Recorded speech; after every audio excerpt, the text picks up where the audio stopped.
കൂട്ടുകാരെ, ഈ ചെടിയെ എല്ലാവർക്കും പരിചയമുണ്ട്. എല്ലാവർക്കും അറിയാമെന്നുള്ളൊരു ചെടിയാണ് ഈ ചെടി.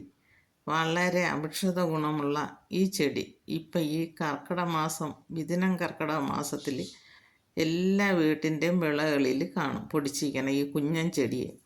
വളരെ ഔഷധ ഗുണമുള്ളതാണ് ഇത്. ആരും കളയരുത്. ഇനിയിപ്പം ഈ കർക്കിടകം വന്നു കഴിഞ്ഞാൽ ഈ കർക്കിടക മാസം ഫുള്ളായിട്ട് ഇത് ഉപയോഗിക്കണം. ഇത് ഉപയോഗിക്കണമെന്ന് പറയുമ്പം ഇത് ഇടിച്ച് പിഴിഞ്ഞ് ചാറായിട്ടും കഴിക്കണവരുണ്ട്. രസായനം പോലെ കുറുക്കല്ലുമായിട്ട് ലേഹ്യമായിട്ടും ഒക്കെ ഇത് ഉപയോഗിക്കാൻ പറ്റും. എങ്ങനെയായാലും നമ്മുടെ ശരീരത്തിൽ പോയി കഴിഞ്ഞാൽ ഭയങ്കര ഔഷധ ഗുണമുള്ള ഒരു കുഞ്ഞൻ ചെടിയാണ്. ഇതെല്ലാവരും പറിച്ച് ഉപയോഗിക്കണം. ഞാനിത് ചെയ്യണത് എങ്ങനെയെന്ന് പറയുമ്പോൾ ഈ 5 മൂട് എടുക്കും.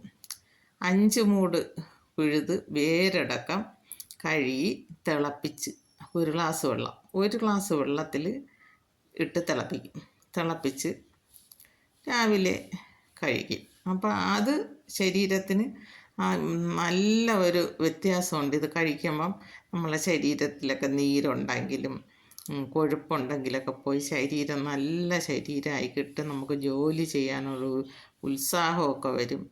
അതുകൊണ്ട് ഈ ചെടിയെ കിട്ടിയാൽ ആരും കളയരുത്.